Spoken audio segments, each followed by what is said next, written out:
สวัสดีท่านผู้ชมวันนี้สิมาแท้ทองมาให้เบิ่งเนาะว่าวิธีการแท้ทองแท้อะไรมาเบิ่งนำกันเนาะตัวม้าเนี่ยมันก็สิเป็นลักษณะแบบนี้ท่านผู้ชมเบิ่งเอาให้เบิ่งถ้าก็สิแท้ออกเบิดเนาะท่านผู้ชมไปเบิ่งนำกันนี่แท้ก็สิเบิ่งเนาะมันจะมีบอลลูนมันแท้ขึ้นเนาะท่านผู้ชมอันนี้มันบกคมหลายเนาะของเฮามันจะบกคมเพราะว่ามันเฮ็ดมาโดยเฉพาะเนาะแท้ถึงสกินมันก็บ่เป็นหยังท่านผู้ชมนี่คือวิธีการแท้มือเบาๆท่านผู้ชมต้องใส่สมาธิสูง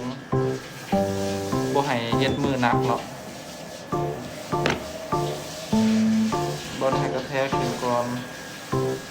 บ่ให้กระแทกแบบนี้ท่านผู้ชมใช้เกลี้ยงๆเนาะที่บ่นี่ให้เกลี้ยงๆหน่อยนึงเขาเอิ้นว่าไฮจีนเนาะ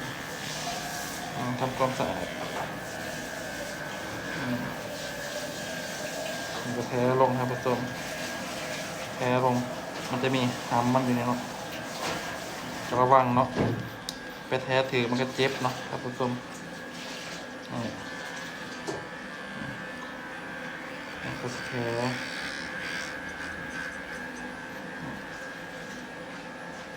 โอเคประมาณนี้ท่านผู้ชมเนาะแล้วก็อยู่ทางหลังมันแท้กดนำท่านผู้ชมกดให้ไปสิแท้สารมีนี่ค้นปุ๊กให้ไปสิแท้ออกเพื่อมันง่ายแล้วก็ยุ่มอ้อมนี่ฮะกระสิแท้ออกเบิดท่านผู้ชมมือเบาเนาะอันนี้มันต้องขึ้นกับการเซียวซาดในน้อยหนึ่งท่านผู้ชม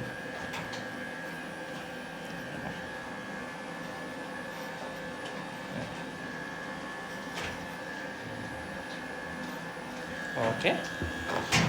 จะสิประมาณนี้ไปเบิ่งตอนแล้วสิยกให้เบิ่งปึ๊บเห็นป่ะกระสิเกี่ยงประมาณนี้โอเคท่านผู้ชมนี่ก็เป็นเทคนิคเล็กๆน้อยๆแล้วน้องฝากบ๊ายบาย